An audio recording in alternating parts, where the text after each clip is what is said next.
I finished off the first episode of a piracy in Bantry Bay with the following.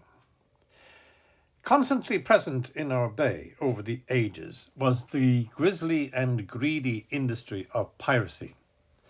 The pirates were mostly local, but rivals and collaborators also came from further afield.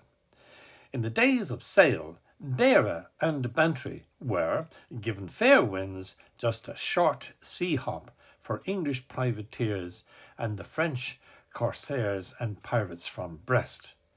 The seas here might have teemed with cod, pilchards, herrings, and salmon, but they also seethed with the raiding crafts and attack ships of the freebooters, busy with piracy, slave trading, and contraband smuggling.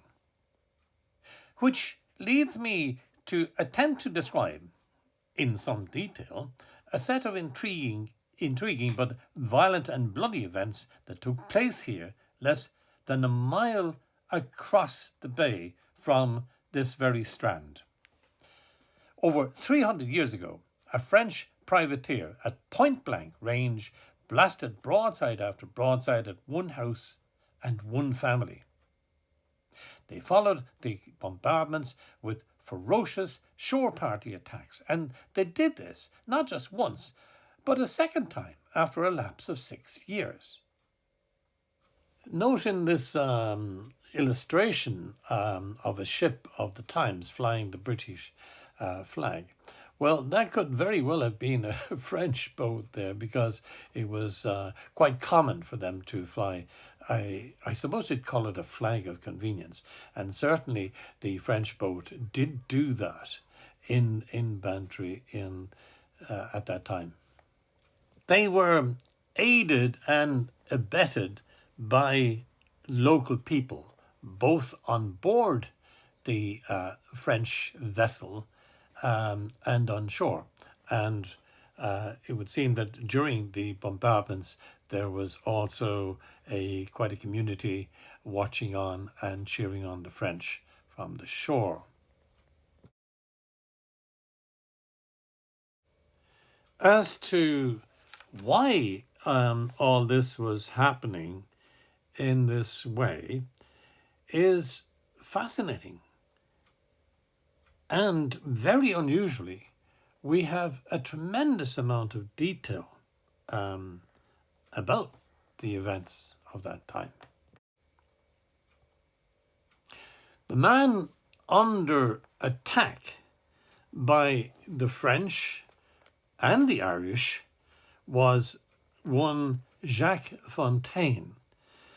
Jacques was as his name would indicate, he was French. He was a Huguenot, that is, a Protestant refugee from the pogroms against Protestants in France at that time. Jacques was an educated, resourceful, intelligent, entrepreneurial character, and according to himself, he had many other virtues. But the one thing he didn't seem to have was common sense. If ever there was a square peg in a round hole, it was our Jacques Fontaine. He totally trusted in God's providence, and he also trusted his fellow human beings, Irish, Protestant, English, and indeed relatives, and they took him for rides every which way.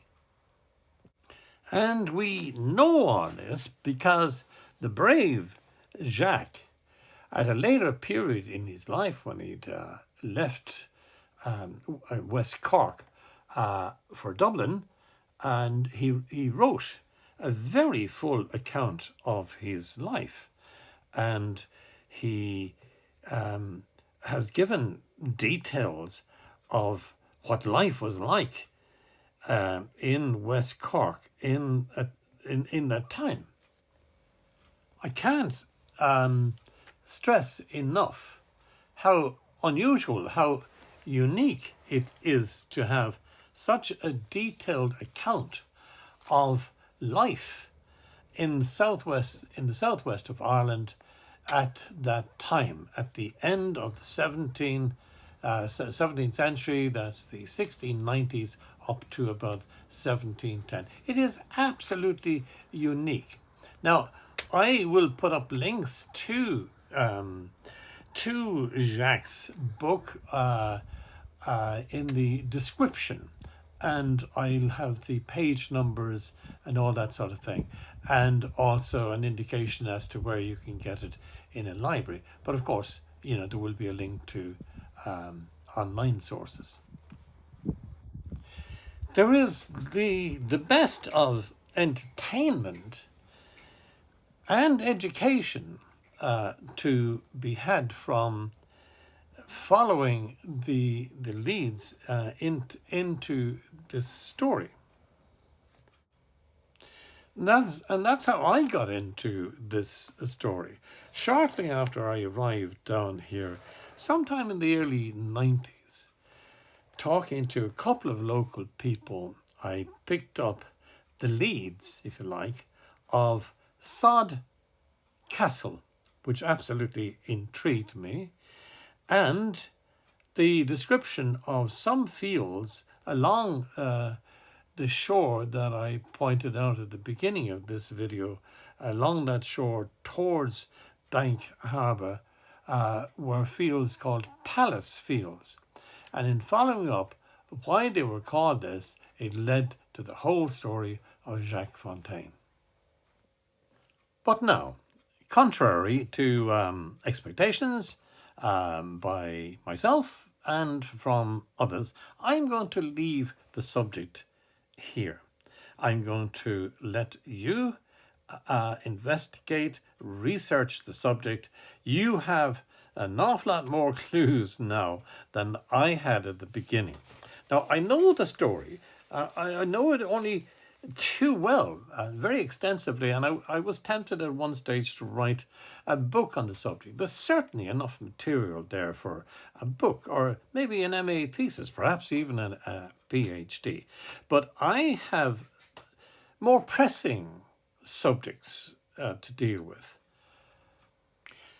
And if you do take up the cudgel, you have to refer to that book that I showed at the very beginning, The Alliance of Pirates, Ireland and Atlantic Piracy in the early 17th century, this exact period. And this is a book written by the wonderful archaeologist, underwater and otherwise, Connie Kelleher. Just one last note on that. Miss Kelleher's book deals with the absolutely seething cauldron of pirate activity round the corner, I should say round the corners, around the Sheep's Head Peninsula to the southwest, and then the next peninsula, the Mizzen Head, and then you have Roaring Water Bay, and across the bay is Baltimore, and Baltimore was pirate central in the 17th century. In fact, to such an extent were they a nuisance to shipping that the Dutch organised a raid there. And that's a terrific story, how they surveyed from the sea the different castles, the different forts, the different stores in Roaring Water Bay, and they planned an attack, and then they attacked, and they were very effective in setting back piracy here in the southwest. But Connie Kelleher has amazing information on that whole area, but there's very, very little on Bantry Bay, apart from our good Jacques Fontaine's account, which will remain unique. Fontaine's account, if you need any further enticing into this story, includes in those dense 50 pages, stories of mutiny, of murder, of treachery and lies and conniving to the highest degree. Not by him, of course. Uh, Theft, petty and grand. Kidnapping. He was kidnapped. His son was kidnapped. Ransoming. Complicated stories of raising money locally in Castletownbere to pay the ransom, initially for himself, but also for his son. And that went on for some time and stretched over a few countries. Desertion from boats and the capture of the crews somewhere in the vicinity of Pouline and shoved back on board. Thuggery beyond imagination. And of course, the innocence, as you have to call it, fortitude too, of this family that withstood the most extraordinary things, including the deaths, not due to privacy now, of their children, and the birth of the only child born on Bear was their eighth, and you get a kind of a sense of the background religious fervor, Fontaine's use of the word papists in obviously in a derogatory term. So it has it all. There should be a film. There should be a series of films. Maybe, yes. I have to include this, just one last note. Lost in the dense 50 pages that I mentioned, not lost, but you really have to be alert to pick it up.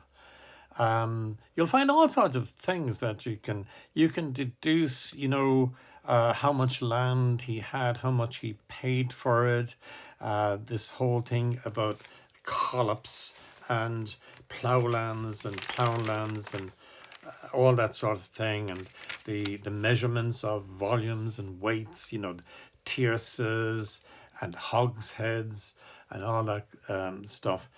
But watch out for the very slight mention of the fact that not only was he the king's customs man in the area, but he was also a justice of the peace. And he hanged men. And of course, these were local men.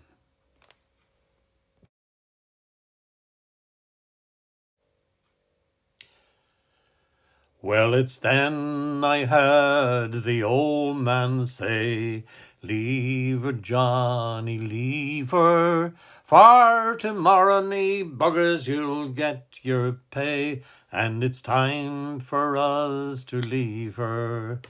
Leave her, Johnny, leave her, oh, leave her, Johnny, leave her, for the voyage is done, the winds can blow, and it's time for us to leave her."